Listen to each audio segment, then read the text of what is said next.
In New Hampshire, the nation's first presidential primary has been fought in the middle of bad economic times, and there's been a very large turnout. From ABC, this is World News Tonight with Peter Jennings. Good evening. In New Hampshire today, after months of campaigning in some cases, candidates greater and lesser shook a last voter's hand and returned to their respective corners to await the results. We'll all know before long whether individual campaigns have been given the kind of support they need to go on with enthusiasm, or whether the message is hang it up. The polls haven't closed yet, and it will again be our policy not to project a winner until the majority have. There's been a large turnout, however, and we have been talking to people as they leave the polling booth on why they voted this way or that. So far, there do not seem to be any major surprises on the Democratic side, but President Bush seems to be in a tougher fight than anyone had predicted. ABC's Lynn Scher has been studying what we call the exit polls. Peter, never before since we've been polling in presidential elections has one issue so dominated voters' decisions. Both Democrats and Republicans say jobs and the economy are what matter most, and every candidate has been trying to capitalize on that frustration. Those who supported Pat Buchanan were especially angry. More than half, according to our early findings, said they voted for Buchanan not because he'd make the best president, but to send a message to George Bush. In fact, Buchanan voters were so angry, nearly half told us that if George Bush is the Republican nominee in November, they won't vote for him. On the Democratic side, the focus on the economy seems to have overwhelmed even the so-called character issue involving Governor Bill Clinton. We asked voters specifically whether the charges that he'd had an extramarital affair or that he tried to avoid the draft affected their vote. In both cases, the answer was overwhelmingly no. Only 5% said allegations about his character were very important to their vote. As for Paul Tsongas, a large majority of his voters, 60%, said they voted for him because of his specific ideas, presumably on the economy. 42% cited his strength and courage, no doubt a reference to his battle with cancer. But while the people of New Hampshire were focused on their pocketbooks, they were not altogether pleased with their choices. Nearly one-third of all voters today, Democrats and Republicans, said they wished some other candidate had been on the ballot. Peter? Thank you, Linda. We'll track the exit polls throughout the evening. We've said any number of times that New Hampshire voters are famous for waiting until the last minute to make up their minds and then changing them.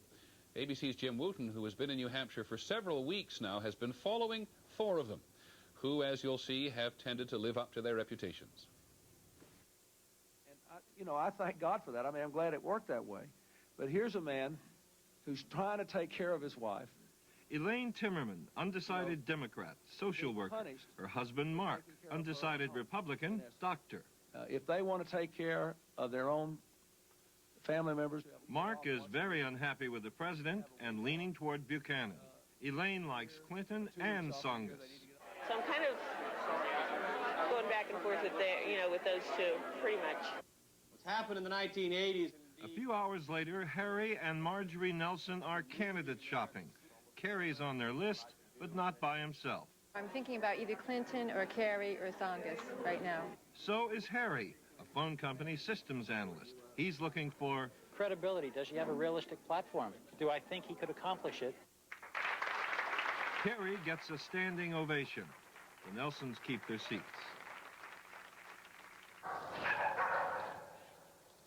A week later, the two families are still struggling. I'd like to see more politicians put out a position in writing. Harry Nelson's been reading about Bill Clinton's draft record. I think it's irrelevant at this point. But I respect Kerry for having gone and for having done a good job when he was there. Like Kerry, Harry's a Vietnam vet. He's thinking about that. Marjorie's thinking about Clinton. I kind of feel sorry for him now that everyone's kind of bashing on him. Miles away at the Timmermans' house, there's an echo from the Nelsons. It seems like people are almost like ganging up on him, and I just really detest it. Sounds like more anti-press sympathy for Clinton. Yeah, by golly, he does deserve the vote, and it has nothing to do with those 2 particular issues. The doctor has cooled on Buchanan, but still lukewarm on the president. The devil you know is better than the one you don't know. It sums up my attitude, and I know more about. The Nelsons seldom watch television, which gives them time to discuss politics. Clinton is so, I just wish I could believe him and totally. But you wouldn't like Thomas Jefferson. Thomas Jefferson is acknowledged to have had an affair, and... He did? Yeah. I'm sorry. Really? I didn't Who's mean... the violinist? I didn't mean to break it to you. I would like to manufacture a robotic candidate and put qualities of different candidates into it. If only he knew that he should be a Democrat. I think it's interesting. At his precinct this morning, Harry chose Bob Kerrey. Vietnam did matter. Marjorie, who'd leaned to Tsongas, picked Kerry too. And Mark Timmerman, so unhappy with Bush and Buchanan, voted for one of the 23 fringe Republicans, Jim Lennane. Elaine Timmerman, Clinton, perhaps because of all the stories. 4 undecided votes decided and counted today. Jim Wooten, ABC News, Manchester, New Hampshire. We've said it'll be a while before we all know the results from New Hampshire today, but the word is leaking out through the campaigns, the various campaigns. ABC's Britt Hume is standing by at the White House tonight. Britt, what's the president picking up from New Hampshire? I can tell you, Peter, that the president's aides have picked up some of the same information that we have, and they have reported it to him. And he is said to have remarked that, well, I'm glad we won because the indications are that he won as expected. But he has said also to have remarked that he does believe that there is a message in these results. And there's a distinct possibility, Peter, that we will see him later this evening. And what he will be there to tell us is, and to tell the country, is that he has gotten the message. If the president does get beat up a bit, or more than a bit tonight, by Patrick Buchanan, the conservative, do you think they'll be surprised in that residence behind you? Well, I think this is what they were worried about, Peter, so it's not clear that they'll be surprised. Certainly they won't be very pleased, and it will raise immediately the question of whether the campaign will go ahead and do what it refrained from doing in New Hampshire, which was to go on the attack against Buchanan. And I can tell you, Peter, that one official told me this evening, well, we're going into Super Tuesday with somebody who very nearly beat us, and he said we're going to have to point out the differences. I think we all know what that means. Okay, Britt, thanks very much. Britt Hume at the White House. We'll hear from him, obviously, throughout the evening. Up in New Hampshire, ABC's Cokie Roberts is standing by at the Tsongas campaign headquarters. Tsongas has been at the head of the polls for, what, a couple of weeks now. Cokie, what are you picking up this evening? Well, he's thinking that this is good news for him here in New Hampshire, that he has a neighbor, of course, from Massachusetts, and this state seems to be liking their neighbor. But they're very concerned about what happens next, because the big thing next is money. And Paul Tsongas doesn't have a lot of money, and he's going to have to spend a lot of the rest of this week raising it. For Bill Clinton, leaving New Hampshire, he needed to be in one piece, and that seems to be very much the case. And he does have a great deal of money, $2.5 to $3 million in the bank. He plans to take that money out of here and spend it in the South. Okay, now that which you've told us we knew pretty much before this evening. That's What's right. the, quote, spin control coming out of the other campaigns this evening? Well, the other campaigns are talking about staying alive, and that is something that's going to be difficult for all of them to do. There might be some surprises down at the bottom here in New Hampshire, and that we can talk about a little bit later. But I think that it's likely that by the end of the week anyway, if not tomorrow, that at least one of these other candidates will be gone. Okay, Cokie Roberts up at Tsongas headquarters. Talked to her throughout the evening. As we pointed out earlier, we're not going to project any results until all the polls in New Hampshire are closed. It's long been our view and many of yours, but it's kind of unfair to people who still want to vote. We'll have more in the primary in just a moment. This is World News Tonight with Peter Jennings. Brought to you by... There's a feeling among many voters there that some of the press and the public are not necessarily interested in the same things.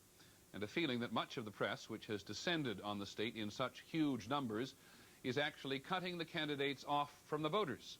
Here's ABC's Jeff Greenfield.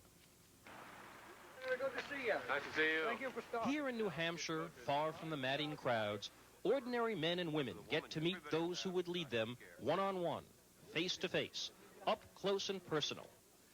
Well, not exactly. Don't crowd. Come on, move it fast, guys. In fact, sometimes the only view of the campaign a civilian can get is the southern exposure of the press. Can't even see them anymore. Too many camera people. The candidates, of course, want to see pictures of themselves meeting the voters. But as the media reached critical mass here in New Hampshire, it became almost impossible to find a voter. Governor, we got a voter here. Excuse me, I'll be right back. I'm trying to shake hands here. I'm trying to get You can't actually meet the candidate that way. Everybody's pushing and shoving so much. The bigger danger, however, is that the coverage of the process now threatens to drown it. We have a real issue question from the voter. I have never seen a New Hampshire primary so overwhelmed at the end by us, to the point where there has been almost a disconnect between voters and candidates. Surrounded by the media, candidates often hear questions no actual voter has asked. Governor, did you burn your draft card? No.